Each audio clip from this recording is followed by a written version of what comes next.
I'm here with. with Shion. I'm a barista at Be Bright Coffee. I competed in the 2026 US Brewers Cup, and I'm here to show off the brewing apparatus that I came up with. Yeah, so when he was competing, we were okay. We saw an Instagram post. Actually, all the like my Discord and all the guys, we saw the Instagram post that B Bright did, and we were like, this guy is cooking. We're like, what is this man doing here? And because a lot of people enter these competitions, and I would make the argument that they're using older brewers. And Yes. what we were watching was like, we're like, yo, what is this? What is going on here? So we watched her performance, Yeah. and we were blown away with the setup you made, and I just wanted setup. to show that off, and I wanted Yeah. to taste some coffee off of course. it, and also taste your comp coffee and all of that. So Alrighty. walk us through what you're doing. All right, so for the base of the brewer is going to be the Baby O, the Orea 1. It's an open bottom dripper. As you can see, it allows very fast flow rate, so it doesn't clog. But because I'm using such high agitation, I also paired it with the profiler. This essentially allows the water to diffuse, and then it allows it to drip out of the dripper more consistently, and it prevents channeling. For filter, I'm using this. It's a bit of this one's another niche one. It's a B3 flat 2 in its small variation. Oh, small. Okay. Yeah, I think this is the only brewer that you can use it with. Maybe that you can get away with the, what's that other one? I don't know. Anyways, it's the the Kalita 155 format. And it's folded. Yeah, it's folded. It's lower bypass. I don't like saying no bypass because nothing is ever Yeah, no but bypass. definitely lower. Lower and you can bypass. see the flow. Okay. Flow's like medium-ish speed. Like the B3 is not B3 the fastest filter in the No, world. it's not. It's fast enough for sure. I actually prefer it. The main reason I chose this instead of the instead of the fast, it's the how permeable it is. And it also doesn't siphon as much when I put the column tower on top of it. So now the coffee, which is the most important part, I'm going to be using 5 grams of the Frankie Hoyo's Tropical Gesha. So the processing on this is a shorter anaerobic fermentation time, and then it's thermally shocked very quickly. Afterwards, it's inoculated with tropical fruit yeast, and it has like very herbally undertones with like a hint of like woodsy florals like rose hip, some green tea flavors there as well. And it just serves as like a very nice like undertone, not too much funk, just like very balanced. And then I'm gonna be doing 10 grams of the papayo, also from the same producer, Frankie Hoyos. This one, also similar processing. It's a little less processed because there's no inoculation. And it's just like a tropical fruit bomb. Like you get a lot of malic flavors, you get some tartaric, some white wine notes, but it's a very like clean and very clean coffee, yeah. And that was my main goal when choosing my coffee was I wanted to choose something that was processed, but processed very well and not overwhelming on the palate. Grinding on the O1 here. See, the thing is you got multiple O1s. This is a very complicated situation here. Wow, that smells incredible. Yep. If you want to get the aroma on that. Wow. It was roasted around 2 weeks ago on a stronghold. For papaya, it was a little bit more developed, around 10% dev, with a lot of halogen. Okay. Yeah, and then the Gesha was less developed, around 8%, mainly because when we were going up on the link with the sample roast, we were doing 12% development for the sample roast, and the funk was like a little bit overwhelming. Now this, so my main idea with this was essentially allowing higher agitation in this format without disturbing bed structure. So that was my initial goal. And what the column tower does is it effectively minimizes where the coffee grounds can go. So it allows me to control water turbulence much more effectively than if it would be just without the column tire. Yeah. And it doesn't have to be perfectly flat, right? No, so because you have the bottom. yeah, Yes. yeah. It's a bit of a Frankenstein design. Like, admittedly, it is, but Because I know a lot of people, they got column at home, and I have seen people experiment and try to put the Yeah. column in other brewers. yeah, But you have the bottom here, or Yes. so it catches any coffee that could leak Basically, through yeah. and all of that. Yes. right. So my first pour is very simple. It's a 40-gram bloom, and I'm gonna do that for 30 seconds. Right.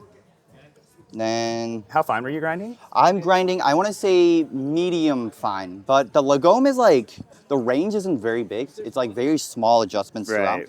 But I want to say it's finer than you would think, but not like ultra fine, because if it's too fine, then it starts to rupture. So Yeah. I'm trying to prevent that, yeah. Because I think we'll taste it and we can get an idea Yeah, on the cup profile. yeah. And there, wow, there's that low bypass. My next two pours are going to be each 100 grams. And very high agitation. Yeah, look at that. I'm gonna like this. You're dumping water in there. That's Yeah, you're making cups that taste interesting. Yeah, first pour, my first actual pour is always a dump. Yep. No matter what. And then I like to bring it to a slightly lower agitation with the Melodrip. Still very fast flow rate, but what it will do is essentially it won't break in through the bed, so which reduces channeling in the later stage of the brew. Yeah, the low bypass here, but still very consistent flow because you have the little booster down there. And look at the color of the coffee. Yeah. All right. You and I are going to get along. This is exactly what I think a lot of people should be doing, is pouring this fast in a Melodrip. Yeah. I think it's perfect because the main reason, to be honest, and I think this is why lazy people come up with interesting things, is because the main reason for this was I really didn't want to do a 4-pour. I wanted to get complexity without doing a 4-pour. So I was like, how can I do a 3-pour? So I was like, okay, I need to do high agitation. And I was like, okay, I'm using the baby one. So if I do really high agitation, if I dump 100 milliliters of water, the bed is going to go all over the place. So I was like, okay, how can I minimize the surface area? And then the column tire. Yeah. And then the Melodrip was, okay, I'm getting channeling. How do I prevent channeling? Melodrip. So it's convoluted, but the original purpose was to just make my life a little easier. And you get the consistent flow, still very fast, about two-ish minutes, 2.5, yeah. Yeah, the drain time is always going to be around 2 minutes and 15 seconds to 2 minutes and 45 seconds. Yeah, but look at that. And what are you generally TDSing at? TDSing is ideally around 1.4. 1.4, yep. Yeah. That looks like a 1.4 right there. It's funny. Yep. Yeah, you can. Yeah, and then all the so your fines and all the chaff and all the bad stuff get pushed up to the top there. Exactly. And you have, at least when I was bringing, so the B3, there's also stickage here. Yeah. But the flow is very consistent because you have the booster. Yep. And yeah. Right. Looking good. Take a look. Wow, look at that. Want to get the aroma on this? Yep. Oh, wow. It's crazy. Damn. The aroma, it's definitely more funk forward, but the flavor is surprisingly elegant. Would you like to get some aroma as You want well? to smell it? Yeah, so your bed is... I know, it's real clean bed. Yes, very clean I bed. got some points from that.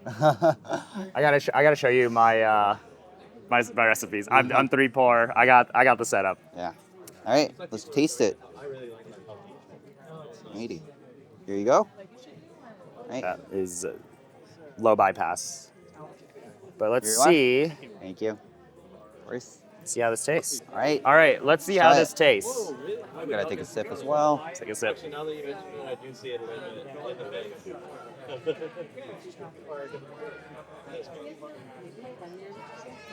There's a really lovely level of intensity in this. I find a lot of times, with a lot of the lower agitation recipes, they're just a little boring, That's true, little too balanced. This here, you have the intensity, it's loud, you get the acidity up front. But because you did that last Melodrip pour, even if you pour it really fast, we get a lot of that cleanliness. Yes. I'm still figuring out the acidity on this because I brewed a lot like this on Z1 and Colum. Very, very similar recipe to this, but usually the way the acidity is presented is a little bit different. So this is interesting because the base here is, with the booster and it's flat It's but a flat open. bottom. An So open it's a flat little bottom. weird. Yeah. So I'm figuring out how that acidity presents here. Yeah. Just let it cool down. But I don't know. You got any thoughts on that? So acidity-wise, it's definitely up front when hot. It's definitely gonna be like very malic with like very slight bit of citric. But then as it cools down, you really start to get that like white wine to tart acidity, like that tingle. Very long. Yeah. Like the acidity's there, and then it goes like, it's like there throughout. Hey, how are you? Would you like to try some of my coffee? I would love to. Thank you. I was like, I know Jamie's tapping in after you, right? Yeah. Oh yeah. Thank you. This so is 10 grams of papayo, advanced washed by Frankie Hoyos, and then 5 grams of the tropical geisha. Thanks for Also sharing. 5 Frankie Hoyos, yeah. Have you tried this with other coffees, other recipes? Like, do you think you can just use this setup for everything, or is it? What do you think? I have used it from like everything from like really fermenty natural cidras to like washed Panama geishas. I will say solubility does matter a little bit.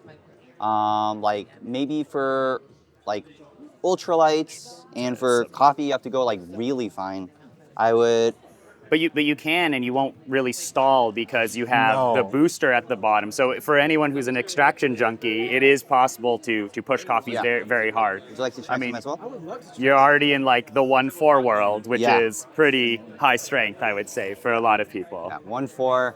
I live at 1.4. I mean, I don't dial in through TDS, but I like know. high But if extraction. you TDS, you're at 1.4. Yeah. Okay, yeah. This I love recipes like this. I love like this level of creativity, and I just love using what's available, right? A lot of us enthusiasts, right? Everyone has the O1, everyone has the Colum, everyone has the Melodrip, and then you combine them all together, and you get this type of flavor profile. Yeah. It is super, super tasty. So Yeah. I really want to thank you for showing this off. Yeah, of course. Yeah, thank you. And for... go follow him and look at his recipe and all of that. And yeah, thanks for All right, watching. thank you. All right, bye.